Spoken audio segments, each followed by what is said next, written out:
नमस्कार, स्वागत है आपका। आप देख रहे हैं हमारा छत्तीसगढ़। मैं हूं आपके साथ अनाया शर्मा। शुरुआत करेंगे खबरों के विस्तार से। बेमेतरा जिला के नगर पंचायत परपोड़ी में बीजेपी ने आम सभा कार्यक्रम को लेकर दुर्ग लोकसभा प्रत्याशी विजय बघेल से वोट के लिए अपील की है और कार्यक्रम में सैकड़ों की संख्या में महिला और पुरुष बीजेपी कार्यकर्ता शामिल रहे हैं। छत्तीसगढ़ के मुख्यमंत्री ने कार्यक्रम को संबोधित किया। कार्यक्रम में बड़े आला नेता भी नजर आए। प्रदेश के खाद्य मंत्री दयाल दास बघेल, बेमेतरा पूर्व विधायक अवधेश सिंह चंदेल, लाभचंद बाफना, पूर्व संसदीय सचिव भी मंच पर नजर आए। तो वहीं कार्यक्रम में शामिल होने जिले भर के भाजपा कार्यकर्ता भारी संख्या में पहुंचे।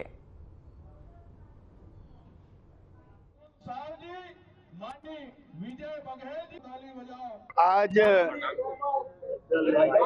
विधानसभा क्षेत्र साजा के परपोड़ी में एक विशाल कार्यकर्ता सम्मेलन का आयोजन था, जिसमें हमारे प्रदेश के मुखिया, हमारे लोकप्रिय मुख्यमंत्री इस कार्यक्रम में उपस्थित हुए थे और स्पष्ट कार्यकर्ताओं का जो उत्साह देखने को मिल रहा है। इस आयोजन में सम्माननीय विष्णुदेव साय जी के उद्बोधन हुआ और कार्यकर्ताओं का उत्साह देखने को मिला। लाखों का भीड़ इस साजा विधानसभा क्षेत्र में जो दिखा है, इससे स्पष्ट होता है कि भारतीय जनता पार्टी तीसरी बार सम्माननीय नरेंद्र मोदी जी को प्रधानमंत्री बनाना चाह रहे हैं। यह स्पष्ट है और छत्तीसगढ़ में 11 के 11 सीट भारतीय जनता पार्टी की झोली में जाएगा।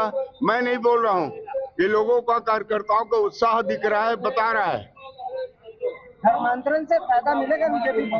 धर्मांतरण वो लोग जो कराए हैं, धर्मांतरण उसका भी लाभ मिलेगा। भारतीय जनता पार्टी कभी नहीं चाहते धर्मांतरण। परपोड़ी में नगर पंचायत में आज एक भव्य जनसभा का आयोजन हुआ, जिसमें हमारे प्रदेश के मुखिया सम्माननीय विष्णुदेव साय जी, उप मुख्यमंत्री सम्माननीय अरुण साव जी और सभी यहाँ के वरिष्ठ सभी विधायकगण यहाँ उपस्थित थे, संयोजकगण उपस्थित थे, माननीय चंदूलाल साहू जी से लेकर सभी, और हजारों की संख्या में यहाँ के जो जन सैलाव उमड़ा था विष्णुदेव साय जी के स्वागत अभिनंदन करने।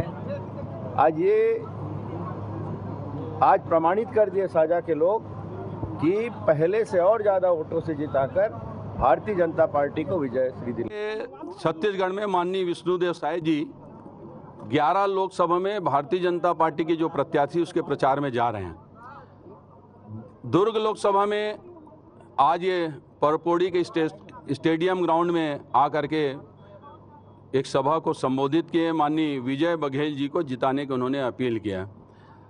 पूरे प्रदेश भर में विष्णुदेव साय जी के अलावा अन्य नेता लोग भी इस बार 400 पार कैसे हो, छत्तीसगढ़ में 11 से 11 सीट हम कैसे जीतें, पूरी योजनाबद्ध ढंग से बूथ से लेकर के जिला मुख्यालय तक पार्टी ने प्रोग्राम बनाया है। सबसे पहले लोकसभा स्तर पर कोर कमेटी की बैठक, लोकसभा प्रबंध समिति की बैठक, विधानसभा स्तर पर हमारे प्रबंध समिति और कोर कमेटी की बैठक, सभी विधानसभा में कार्यकर्ता सम्मेलन संपन्न हो रहा है। लोकसभा दुर्ग के 6 विधानसभा कार्यकर्ता सम्मेलन और ये आज साजा विधानसभा का प्रोग्राम 2 विधानसभा शेष है जिसका कार्यकर्ता सम्मेलन होना है। माननीय विष्णुदेव साय जी, माननीय अरुण साव जी, माननीय विजय बघेल जी और वरिष्ठ मंत्री विधायकों की अनुपस्थिति में आज का ये आयोजन हुआ। आपके माध्यम से साजा विधानसभा की जनता को, बेमेतरा जिला की जनता को मैं आपके माध्यम से बहुत बहुत बधाई देता हूं, उनका धन्यवाद करता हूं। इसी तरह भारतीय जनता पार्टी को आशीर्वाद दे करके मोदी जी के विजन को और मजबूती प्रदान करें, यही निवेदन आपके माध्यम से करता हूं। आज जितने भी लोग इस मैदान में सभा में उपस्थित हुए, मैं उनका हृदय से साधुवाद ज्ञापित करता हूं और आप सबका धन्यवाद, जिनके बगैर न राजनीति हो सकती, आपके बिना न कोई प्रोग्राम हो सकता, ना कोई सभा हो सकता। आप लोग उपस्थित होकर के भारतीय जनता पार्टी के इस प्रोग्राम के लिए आप लोग उपस्थित हुए, आपको भी हृदय से। गर्मी का मौसम आते ही जंगल में आग लगने के मामले लगातार बढ़ रहे हैं। ऐसा ही एक मामला सामान्य परिक्षेत्र भोपालपट्टनम का सामने आया है, जहां शहर से लगे क्षेत्र नाका से पहले सागौन प्लांट में आग लग गई। हालांकि आग के फैलने से पहले उस पर काबू पा लिया गया। वहीं इन मामलों से निपटने के लिए जिले के डीएफओ परिक्षेत्र अधिकारी सहित एसडीओ मुस्तैद दिखे।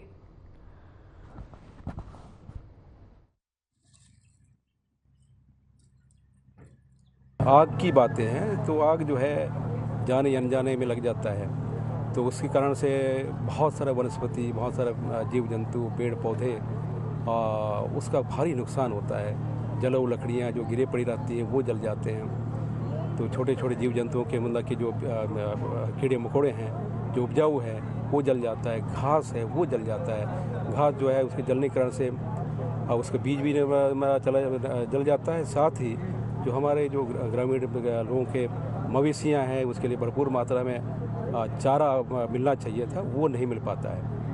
और इसके कारण से सबसे ज़्यादा बड़ा नुकसान जो होता है वो हमारे जो जल स्रोत हैं वहाँ पे, क्योंकि मिट्टी जलने के कारण से, वनस्पति नहीं होने के कारण से मिट्टी नंगी हो जाती है और सीधे वर्षा के जो मतलब के बूंदे हैं सीधा धरती पड़ते हैं और बूंदों के कारण से ज़मीन की सतह डैमेज हो जाता है और साथ साथ में बह के चला जाता है और जल स्रोतों में जाकर के रेत भर जाता है, जिसके कारण से आज बाढ़ की हालातें बन जाती हैं और पानी का जो स्रोत है, पानी का जो लेवल है वो नुकसान हो जाता है। और जो पहले मतलब कि जो दरहा वो जो बोला करते, वाटर बॉडी जो हुआ करते थे, वो धीरे धीरे पटने के कारण से जो है उसका जो जल का जो मात्रा है वो ख़त्म होने से हमारे पर्यावरण पर प्रतिकूल प्रभाव पड़ता है। इसी चीज़ का मैंने यहाँ पे आह्वान किया कि इस साल महुआ पंडुम के रूप में इसको बनाएंगे, क्योंकि महुआ सीजन में सबसे ज़्यादा आग की घटनाएं देखी जाती हैं। और इस साल जो है ना कंट्रोल बर्निंग के हिसाब से कि जो पेड़ के नीचे होंगे और जिसका जो मालिक होगा वो एक नियंत्रित एक निश्चित समय सीमा में, समय अवधि में और दिन जो फिक्स करेंगे गाँव में, उसी दिन जो है ना उसको जला करके सफाई करके जलाएंगे ताकि आग जो है वो। इस वक्त मैंने तिरसठ जो है भोपालपट्टनम के टीक नाका के कुछ ही दूर पे मौजूद है और मैं जिस जगह पे मौजूद हूँ उसके पीछे की कुछ तस्वीरें आप देखिएगा। जंगल है, सागुन के पेड़ जो लगे हैं वहाँ पर आग लगी। आग इस तरह भड़क चुकी है कि आग को बुझाने में काफ़ी समय भी लग सकता है, क्योंकि तब तक कि जितने पेड़ पौधे जलकर काट हो रहे हैं आप साफ तस्वीरों में देख सकते हैं। देखिएगा मेरे पीछे जो जलती हुई तस्वीरें आप, धुआं पूरा जिधर भी देखिएगा धुआं ही नज़र आएगा, क्योंकि यहाँ से बड़ी बड़ी गाड़ियाँ जो गुजरती है। हो सकता है जिस तरीके से गर्मी का सीजन है, अगर चिंगारी कहीं और जाके लग जाए तो बहुत नुकसान भी हो सकता है। जिम्मेदार जो कुछ आवाज़ आ रहे हैं वहाँ बुझाने की कोशिश किया जा रहा है। एक व्यक्ति है, लेकिन उससे पहले बहुत जल के काम, छोटे छोटे जो पेड़ पौधे हैं वो पूरे जल चुके हैं। अब तस्वीरें देखिएगा, पूरे आपको कुछ भी नहीं देख, वहाँ के पीछे एक आवाज़ आ रही होगी, बुझाती है कि व्यक्ति है। जबकि इस तरह की जो रोड से लगे चित्र में एक व्यक्ति के पीछे अगर बुझाने के लिए अगर बेचा जाए तो आप किस तरह से काबू पाया जा सकता है, अपने आप में सवाल है। इस धुआं में बात करना भी मुश्किल हो रहा है। आपको तस्वीरें सीधे दिख नहीं पाओगे, मेरे पीछे की तस्वीरें देखिएगा। भोपालपट्टनम का जो तो बोर्ड लगा हुआ है और कुछ ही दूर नाका है फॉरेस्ट का भी, हो सकता है थोड़ी सी जब आग लगी थी तभी से बुझाया जा सकता था, लेकिन उन्होंने लपटे इस तरह से फैल रहा है कि आप जो आगे की छोटे छोटे पौधे हैं वो पूरी तरह जलकर खाक हो रहा है। तो इस तरफ गाड़ियाँ आग इतनी तरह तेज़ी से फैल रहा है कि इसे रोक पाना मुश्किल है। कि व्यक्ति हो वो पत्ताओं को दूर करने की कोशिश कर रहा है। मेरे पीछे एक कर्मचारी आते हुए देख रहे हैं, तब तक के पूरे जल के खाक होने की उम्मीद है, क्योंकि यहाँ पर पूरे सूखे जो पत्ते हैं, गर्मी का सीजन है और खासकर जो सागुन के पत्ते होते हैं उसमें आग बहुत जल्दी पकड़ता है। छोटी सी चिंगारी पूरे जंगल को जला कर खाक। वही एक कर्मचारी जो लगा हुआ बुझाने की कोशिश लगातार करेंगे, जो बाकी जो अधिकारी कर्मचारी वो यहाँ पर कुछ ही दूर पे उनके कार्यालय के वो यहाँ पर नहीं पहुँचते। ऐसे में सवाल है आखिर किस तरह जिम्मेदार है जो सुरक्षा इस जंगल में करिए कि भरोसे रह जाएगा। अपने आप की तस्वीरें देखिएगा, कर्मचारी एक आ रहे हैं बुझाने के बच्चों को दूर करने के लिए कोशिश किया जाए। तस्वीर भी आपको देखना होगा, आखिर कुछ लोग जो लगातार। लोकसभा चुनाव का बिगुल बज चुका है। बस्तर से पहले चरण के चुनाव 19 तारीख को हैं और इसी को लेकर लगातार सभी दल अपने अपने दलों के साथ प्रचार प्रसार में जा रहे हैं। ऐसे में बस्तर को अहम माना जा रहा है। इसी को लेकर बस्तर में बीजेपी प्रत्याशी महेश कश्यप मैदान में उतर गए हैं।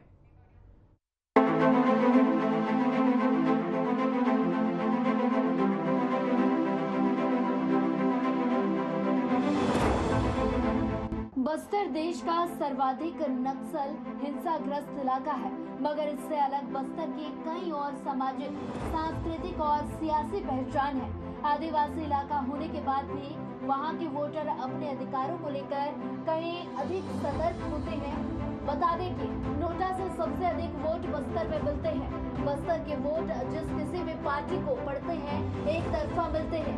बस्तर के मतदाता अभी तक 5 बार निर्दलीयों को जिताकर लोकसभा में भेज चुके हैं। वही बस्तर का सियासी इतिहास खंगालने पर पता चलता है कि इस सीट पर कभी निर्दलीय तो कभी कांग्रेस तो कभी बीजेपी का दबदबा रहा। करीब 2 दशक तक बस्तर पर एक ही परिवार का कब्जा रहा। देश की आजादी के बाद पहला चुनाव 1952 में हुआ। तभी अस्तित्व में आई बस्तर की लोकसभा सीट अनुसूचित जनजाति के लिए रिजर्व है।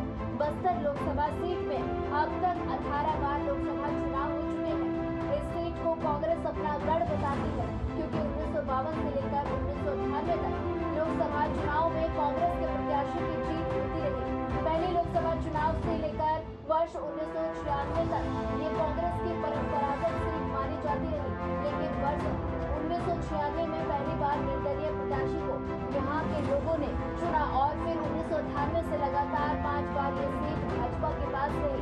2 दशक तक कश्यप परिवार के सदस्य यहाँ से लगातार चुनाव जीतते रहे। बलिराम कश्यप यहाँ लगातार 1998 से 2009 तक 4 बार सांसद रहे। वहीं 2011 और 2014 में बीजेपी के दिनेश कश्यप यहाँ से सांसद बने। मतलब पिछले 1.5 दशक तक इस सीट पर कश्यप परिवार का दबदबा रहा। लेकिन 2019 के लोकसभा चुनाव में जब पूरा देश मोदी लहर पर सवार था, कांग्रेस के दीपक बैज ने यहाँ जीत दर्ज की थी। लगातार लोकसभा का चुनाव बिल्कुल बन चुका है। छत्तीसगढ़ में लगातार चुनाव की प्रचार प्रसार चालू हो चुके हैं। अब देखें कि बस्तर एक ऐसा सेंसिटिव क्षेत्र है, वहाँ पे देखो लगातार प्रत्याशियों के द्वारा प्रचार प्रसार चालू हो चुका है। वहीं पे हम देखते हैं कि लोकसभा का जो चुनाव है बस्तर में एक सेंसिटिव क्षेत्र है और वहाँ पे भी लगातार प्रचार चालू है। ऐसे ही हमारे साथ एक बने हुए हैं महेश कश्यप जी, जो बीजेपी के प्रत्याशी हैं। उनसे हम जानना चाहते हैं कि इससे पहले वो कैसे थे और बीजेपी ने इनके ऊपर भरोसा जताया। और मैं सबसे पहले उन्हें धन्यवाद देना चाहता हूँ कि आप हर खबर चैनल के साथ इंटरव्यू कर रहे हैं। बहुत बहुत धन्यवाद। आपको बहुत बहुत धन्यवाद। तो सर आपसे एक सवाल है हमारी कि आप किस टाइप का जो आपकी जो जीवन परिचय है, आप कैसे थे पहले और आज बीजेपी ने आपको इतनी बड़ी जिम्मेदारी देकर विश्वास जताया, इसमें आप कैसे देखते हैं? देखिए, मैं बस्तर जिले का एक छोटा सा गांव कलचा कुमरावन का रहने वाला हूं और मेरा गांव आप देखेंगे मुश्किल से 60-65 घर मिलेगा और सामान्य से परिवार इस हमारे गांव में निवास करते हैं। उसी में से मैं एक किसान परिवार का बेटा हूं और सौभाग्य से मुझे सामाजिक क्षेत्र में काम करने का अवसर लगभग 1996 से काम करने का अवसर मिला और लगातार मैं समाज के बीच में जो मेरे से हो सकता था और बस्तर के हित में, हमारे समाज के हित में वो निरंतर करता रहा। और हमारा अगर पारिवारिक स्थिति देखेंगे तो हम आर्थिक दृष्टि में तो बहुत कमजोर छोटे परिवार के हैं। उसके बावजूद भी मैं जब पढ़ाई छोड़ने के बाद सामाजिक क्षेत्र में मुझे काम करने का अवसर मिला और घर वाले की तरफ से मेरे को प्रियन छोड़ दिया और मैं समाज के बीच में काम करता रहा और विभिन्न दायित्वों से होते हुए भारतीय जनता पार्टी के तरफ ओर से अनुसूचित जनजाति मोर्चा का जिला अध्यक्ष मुझे पिछले 3-4 वर्ष के अंदर काम करने का अवसर मिला और उसके बाद अभी भारतीय जनता पार्टी जैसा विश्व के सबसे बड़े राजनीतिक पार्टी के द्वारा मुझे लोकसभा का प्रत्याशी बनाया गया है। क्योंकि भारतीय जनता पार्टी में ही संभव है, क्योंकि हमारे देश के यशस्वी प्रधानमंत्री चाहे बेचते प्रधानमंत्री बन सकते हैं, तो मेरे जैसा गांव का गरीब परिवार का बेटा को भी भारतीय लोकतंत्र का मंदिर का प्रतिनिधित्व करने का अवसर मिल सकता है। इसीलिए मैं अपने आप को गौरवान्वित महसूस कर रहा हूँ। जी, अब देखते हैं कि अगर आप इस समय चुनाव प्रचार में हर एक मूलभूत यानी कि लास्ट तक बूथ तक आप पहुंच रहे हैं, हर एक ग्राम पंचायत तक पहुंच रहे हैं, हर एक विधानसभा पहुंच रहे हैं, लेकिन आप मोदी जी की किन गारंटियों के साथ आप उनके पास पहुंचे? देखिए, हमारे देश के यशस्वी प्रधानमंत्री नरेंद्र मोदी हर गारंटी के साथ काम करने वाले हैं। आपने देखा होगा 10 वर्ष के उनके शानदार शासनकाल के अंदर कई ऐसे बड़े बड़े योजनाओं को उन्होंने लागू किया। चाहे प्रधानमंत्री आवास की बात करें, आप स्वच्छ भारत मिशन के तहत शौचालय की बात करें, उज्ज्वला गैस की बात करें, जल जीवन मिशन के माध्यम से हर घर पानी पहुंचाने की बात करें, इस प्रकार से बड़े बड़े योजना किसानों के लिए किसान समृद्धि योजना की बात करें और स्वास्थ्य के क्षेत्र में आयुष्मान भारत योजना की बात करें, इस प्रकार से बड़े बड़े योजना को उन्होंने लॉन्च किया और भारत देश के सभी लोगों ने उनको सहर्ष स्वीकार किया और लगातार शानदार अभी काम करते रहे। और आपने देखा होगा अभी 3 महीने पहले छत्तीसगढ़ में जो विधानसभा का चुनाव हुआ और छत्तीसगढ़ के जनता ने मोदी जी के गारंटी के ऊपर पूरा भरोसा किया। हमने जब माताओं को महतारी वंदन योजना के अंतर्गत 1,000 रुपये प्रति महीना और साल में 12,000 देने का घोषणा किया और धान का समर्थन मूल्य 3100 रुपया किया, लेकिन कांग्रेसी ने हमारे 12,000 की तुलना में उन्होंने 15,000 किया। 3100 धान के समर्थन मूल्य में उन्होंने 3200 किया। उसके बाद भी छत्तीसगढ़ के जनता ने कांग्रेस पार्टी को नकारा है, क्योंकि वही कांग्रेस पार्टी है 138 साल पुरानी कांग्रेस पार्टी, 60 साल इस देश में शासन करने वाली कांग्रेस पार्टी आज पूरे भारतवर्ष में कांग्रेस मुक्त होने जा रहा है, क्योंकि सदैव अटल बिहारी वाजपेयी का सपना था कांग्रेस मुक्त भारत और आज वो साकार होने जा रहा है। इसलिए मोदी जी की गारंटी का तुलना तो कभी कोई कर ही नहीं सकते।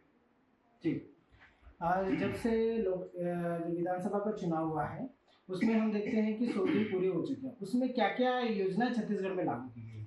देखिए, सिर्फ 105 या 7 दिन आज के साथ छत्तीसगढ़ का मंत्रिमंडल शपथ मंत्री के रूप में मुख्यमंत्री के रूप में आदरणीय विष्णुदेव का सहायक जी का सरकार बनते हो गया है और 100 दिन के अंदर लगभग 7 से 8 गारंटी के साथ योजनाओं को लागू कर चुके हैं, जिसमें पहला मुख्यमंत्री के शपथ होने के 3 दिन के बाद बिना मंत्रिमंडल गठन किए 18 लाख परिवार को प्रधानमंत्री आवास का स्वीकृति कराया गया। उसके बाद 2 वर्ष के जो किसानों का बोनस था 25 दिसंबर को हमारे देश के यशस्वी प्रधानमंत्री सर्वदेव अटल बिहारी वाजपेयी के जन्म दिवस पर उसको भी 2 वर्ष का बोनस हमने दिया। इसके साथ साथ आपने देखा होगा किसानों का अंतर के राशि जो था जो 917 रुपया देना था वो भी पूरा कर चुके हैं। इसके साथ साथ महतारी वंदन योजना के अंतर्गत हमारे माताओं को 1,000 रुपया देना था वो भी हम पूरा कर चुके हैं। हमारे छत्तीसगढ़ में बस्तर में जनजाति बहुल क्षेत्र में जो तेंदुपत्ता है हरा सोना के नाम से जानते थे।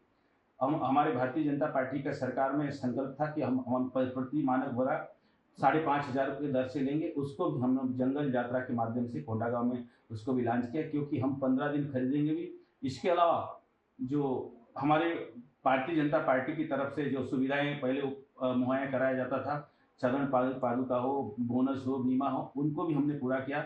हमारे पार्टी का हमारे संकल्प पत्र में अयोध्या दर्शन का भी हमने संकल्प किया था, वो भी पूरा किया। इस प्रकार से जो हमारे मोदी जी का गारंटी है 100 दिन के अंदर 7 से 8 योजना का हमने गारंटी के साथ पूरा किया। आने वाला समय में देखेंगे, 5 साल हमारे पास है और आज आने 2024 के चुनाव में आदरणीय नरेंद्र मोदी फिर से प्रधानमंत्री बनेंगे इस देश के और डबल इंजन के साथ छत्तीसगढ़ को, क्योंकि हमने बनाया है, संवारने का भी जवाबदारी हमको है, तो ये निरंतर गारंटी के साथ काम पूरा होगा। जी, हम देखते हैं कि आप एक कट्टर हिंदू नेता है, तो आपको लगातार लोगों के साथ में जाना पड़ता है, लोगों को संबोधित करना पड़ता है। संबोधित में आपको हर प्रकार के धर्म के लोग मिलेंगे, उसमें आप कैसे देखते हैं? देखिए, कोई कट्टर हिंदू वाला विषय है ही नहीं और ना कोई कट्टरता किसी को नहीं होना। तो बस्तर का क्या दुर्दशा होगा ये अच्छी तरीके से जानते, इसलिए आने वाले समय में ये सबक भी सिखाएंगे और कवासी लखमा जैसे लोगों को बस्तर से दोबारा खड़े होने के लिए मौका नहीं देंगे और कांग्रेस मुक्त बस्तर होगा, क्योंकि ऐसे भी पूरा देश से कांग्रेस मुक्त होने जा रही है। जी, जब आप कांग्रेस की बात कर ही चुके हो तो एक मेरा सवाल है कांग्रेस के ऊपर। जिस लखमा दादी लगातार अपने क्षेत्र से विधायक बनते आ रहे हैं,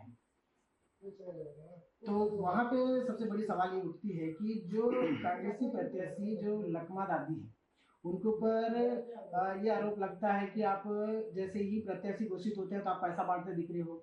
फिर दारू घोटाले में भी वो नजर आ रहे हैं और नजर आ रहे हैं कि वो जीएम कांड में भी। तो इस टाइप का एक प्रत्याशी के ऊपर इतने आरोप लग रहे हैं, उनके ऊपर एफआईआर दर्ज हो रहा है, उसको आप कैसे?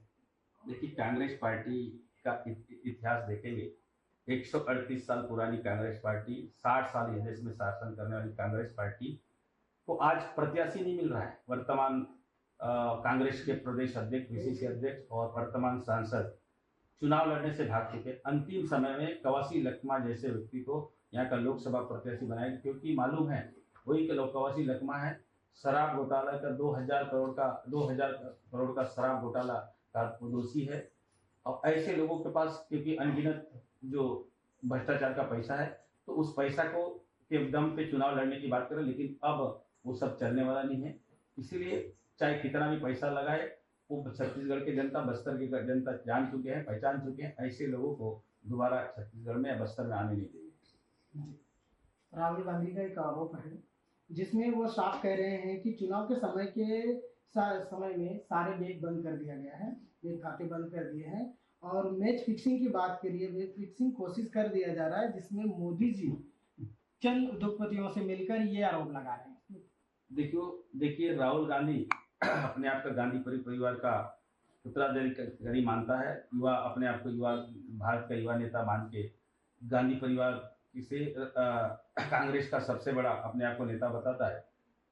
तो लेकिन देश के जनता ने उनको नकार दिया है, उनको कभी स्वीकार नहीं किया, भविष्य में स्वीकार नहीं करेंगे। इसीलिए उनको आरोप प्रत्यारोप लगाने के अलावा कुछ नहीं बचा है, क्योंकि उनको अपने जो खानदानी लोकसभा क्षेत्र से हमारे बहन स्मृति ईरानी बुरी तरह हरा चुके, इसीलिए यहाँ से छोड़ के भागना पड़ा है। और अब उनके पास कुछ बचा नहीं है, सिर्फ आरोप प्रत्यारोप लगाते रहेंगे। और कांग्रेस पार्टी का चरित्र रहा है, पूरा दुनिया जानता है, भारतवर्ष के लोग जानते हैं कि उन्होंने देश के लिए क्या किया है। उनकी कांग्रेस पार्टी का नारा था, कांग्रेस लाओ गरीबी हटाओ, कांग्रेस लाओ गरीबी हटाओ। हमारे देश से गरीबी हटा नहीं पाए। हमारे बस्तर में नारा था, आंत नहीं रले बात नहीं मिले, लेकिन हमारे लोगों को कनकी चावल खाने को नहीं मिलता था। इसीलिए कांग्रेस पार्टी का राहुल गांधी कितना भी करे वो कुछ नहीं कर सकता, ना उसके बहकाव में भी कोई देश की जनता, बस्तर के लोग आने वाले नहीं है। इसीलिए उसका जो भी आरोप लगा रहे हैं उन्हीं को पूछना चाहिए, वो आरोप निराधार है।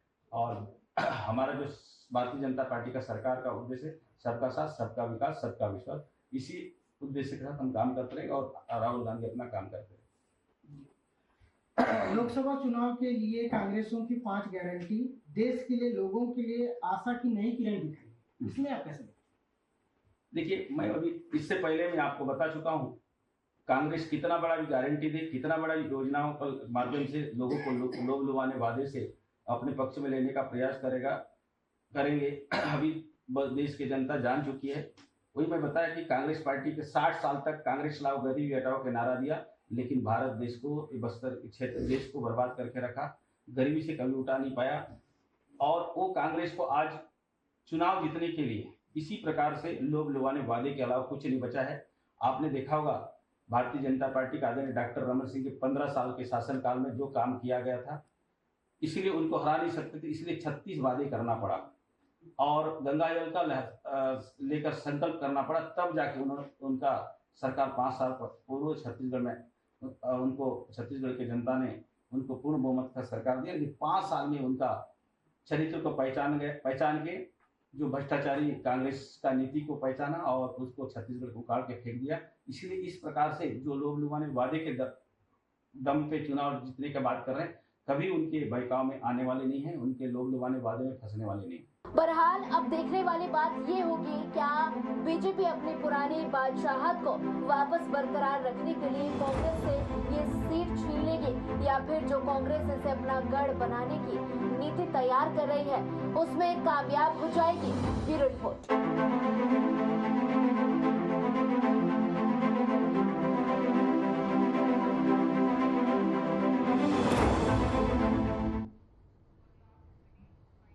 तो फिलहाल इस बुलेटिन में हमारे साथ बस इतना ही। नमस्कार।